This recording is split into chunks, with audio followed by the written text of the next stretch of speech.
Chintur Telugu Desam party మండల అధ్యక్షుడు ఇల్లా చిన్నారెడ్డి సమక్షంలో కుమ్మూరు, మామిళ్ళగూడెం, నర్సాపురం, ఉప్పనపల్లి, నల్లకవ్వం గ్రామాల నుండి టీడీపీలోకి 100 కుటుంబాలకు పార్టీ కండువా కప్పి ఆహ్వానించారు. ఈ సందర్భంగా చిన్నారెడ్డి మాట్లాడుతూ గిరిజనుల అభ్యున్నతికి పాల్పడిన ఏకైక పార్టీ కేవలం టీడీపీ మాత్రమేనని, పోడు పట్టాలు ఇవ్వాలన్నా, గిరిజన వలస గ్రామాలకు రోడ్లు రావాలన్నా తెలుగుదేశం పార్టీని ఆదరించాలని కోరారు. అభివృద్ధి చేయడం టీడీపీతోనే సాధ్యమని ఆయన అన్నారు.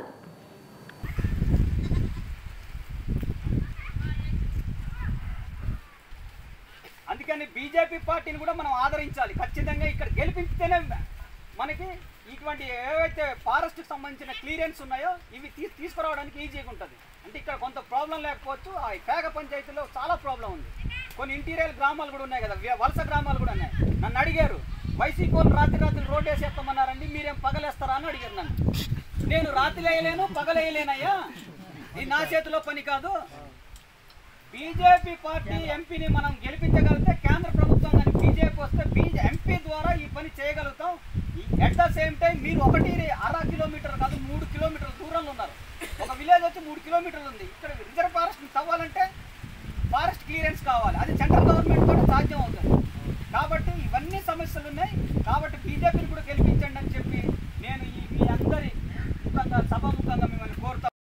జై తెలుగుదేశం! నారా చంద్రబాబు నాయుడు గారి నాయకత్వం! నారా చంద్రబాబు నాయుడు నాయకత్వం! లోకేష్ బాబు నాయకత్వం! సైకిల్ గుర్తుకే మన ఓటు, సైకిల్ గుర్తుకే మన ఓటు, కమలం గుర్తుకే మన ఓటు, కమలం గుర్తుకే మన ఓటు.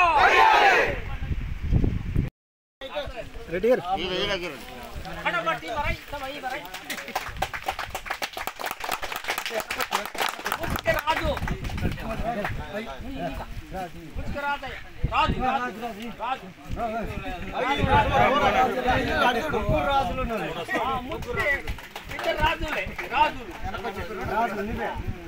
మల్లయ్య ముచ్చిక రెడ్డి గారు ఇటు చూడాలి మీరు. ముచ్చిక మల్లయ్య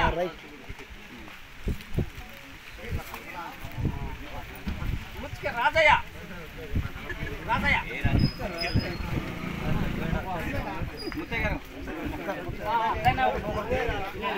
రాజయ్య నాగయ్య స్వయం నాగయ్య స్వయం నాగయ్య వచ్చిందా?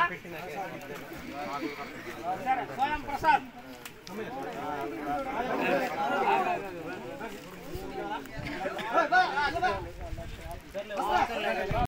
ఇక్కడ తీసుకొస్తానన్న.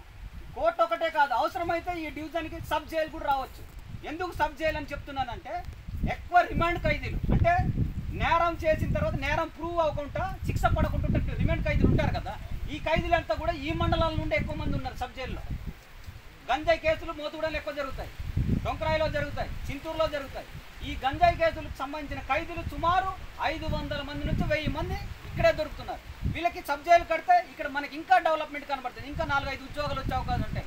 వంట మేస్త్రీలు, గింట మేస్త్రీలు, రకరకాల ఉద్యోగాలు, సెక్యూరిటీ గార్డ్ చేయని ఉద్యోగాలు. ఇదే డెవలప్మెంట్. సస్టైనబుల్ స్వతంత్రంగా డెవలప్ అవడం అంటే సస్టైనబుల్ డెవలప్మెంట్ అంటాం కదా.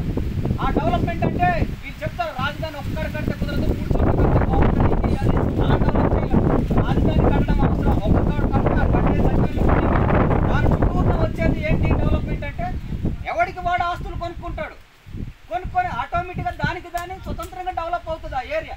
ఇప్పుడు ఉదాహరణకి మేము అక్కడ ఐటీడీఏ కట్టాము. ఐటీడీఏ కట్టిన తర్వాత చింతూరులో మీకు ఐటీడీఏ కట్టిన తర్వాత అక్కడ ల్యాండ్ వాల్యూస్ ఎంత పెరిగింది నీకు తెలుసా? మీకు 1 సెంటు ₹1,00,000. అది మళ్ళీ ట్రైబల్ భూమి, అది 6,000 5,000 చేస్తుంది. అటువంటిది ఇప్పుడు ఐటీడీఏ పక్కన చిన్న చిన్న పొలాలు మన ట్రైబుల్ ఇవే 1 సెంటు కొనాలంటే ₹1,00,000 అయిపోయింది వాల్యూ.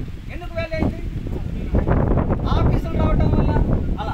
అలా రాజధాని కడితే ఆటోమేటిక్గా భూమి వాల్యూలు పెరిగితే ఆటోమేటిక్ రిజిస్ట్రేషన్ వాల్యూ పెరిగి ఆ డబ్బులు రాష్ట్రానికి ఆదాయం వస్తే ఆ ఆదాయం ద్వారా అనేక రకాల సంక్షేమ పథకాలు చేసుకోవచ్చు. అది డెవలప్మెంట్. కానీ ఇది డెవలప్మెంట్ చేయడం రాలే, కనీసం రాజధాని కట్టడం రాలే. పోలవరం నిర్వాసితులు కన్నా న్యాయం చేసాడంటే అది లేదు. ఈడొచ్చిన తర్వాత పోలవరం వాళ్ళకి ఎవరికైనా రూపాయి ఇచ్చాడా? మీకేమైనా తెలుసా? ఒక్కడికి రూపాయి ఇవ్వలే. ఇకపోతే గతంలో ఇచ్చిన భూములకు ముప్పుకు గురైన భూములకు 1,15,000 1,20,000 ఇచ్చిన భూములు ఎకరానికి 5 లక్షలు ఇస్తానన్నాడు. అది లేదు. ఒక కుటుంబం నిర్వాచిత కుటుంబానికి 10 లక్షలు ఇస్తానన్నాడు. అది లేదు.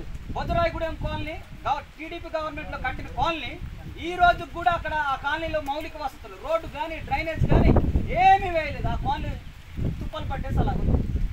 అంటే వీడు ఒక చూడు ట్రైబుల్ మీద ఎంత ప్రేమ ఉంది.